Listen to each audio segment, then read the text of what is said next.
Now for our weekly dose of automotive wisdom, we turn to MotorWeek's top tech, Pat Goss. John, there's a lot more to that collectible or antique car sitting in your garage than buying it and maintaining it. You have to insure it and do it properly. And to explain some of the do's and don'ts, we have McKeel Haggerty of Haggerty Insurance with us. Hi. Hi there. Thanks for having me on the show. My pleasure. Now, right up front, what is the biggest single mistake that people make when they go out to buy insurance? Well, when they have a collector car of any kind, whether it's an antique or classic car or a hot rod, they typically think that they can just go to their regular car insurer and insure it and get it properly insured. But there's two fundamental differences with collector car insurance, and that is the type of coverage you buy and the price. Okay.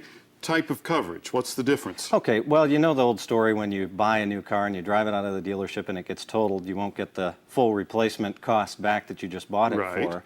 Well, that's called actual cash value. Regular car insurance companies depreciate the value of your car immediately after you buy it. But collector cars are appreciating in value, so we sell something called agreed value coverage, and that means we kind of agree on a price when you come to insure it. Say a 65 Mustang for $10,000, we agree it's worth $10,000 and we insure it for 10, and that's what you'll get in the case of a loss. I see. Now, how do you arrive at that agreed value?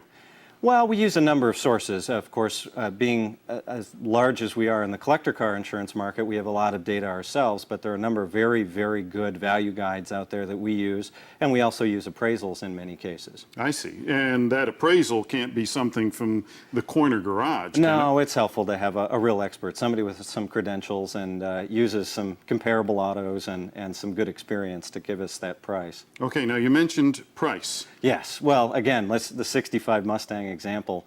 In most states, we'd insure that car with zero deductible for about $100 a year. So very inexpensive coverage. People think somehow it's a scam, but it's one of those great deals. Better coverage for cheaper price. I understand. Okay, now cars like this, street rod sort of modified. Yeah, it's a huge part of the market where we love insuring hot rods and customs, but again, everyone is different. By nature, it's an individual project. So again, sometimes appraisals are more useful in determining what they are, but we insure them, and people enjoy driving them, and it's a great business.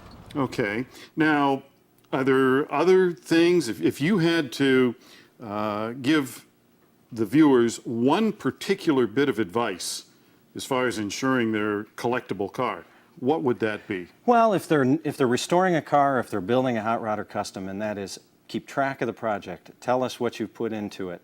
We can often insure that car for its replacement cost, but you most of all need to go to a specialist, whether you come directly to us to insure your collector car or go to your agent and say, hey, I heard there's somebody out there who can help us get this insured in the right way. That's where you need to go. Okay, so having all of the documentation as you're building it, keep receipts and everything like that. That's right. Everything you can provide to us helps us determine value.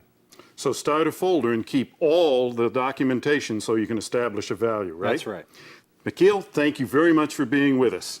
McKeel Haggerty, Haggerty Insurance. If you have a question or a comment, write to me. If I use your letter, I'll send you a MotorWeek t-shirt. The address is MotorWeek, Owings Mills, Maryland, 21117.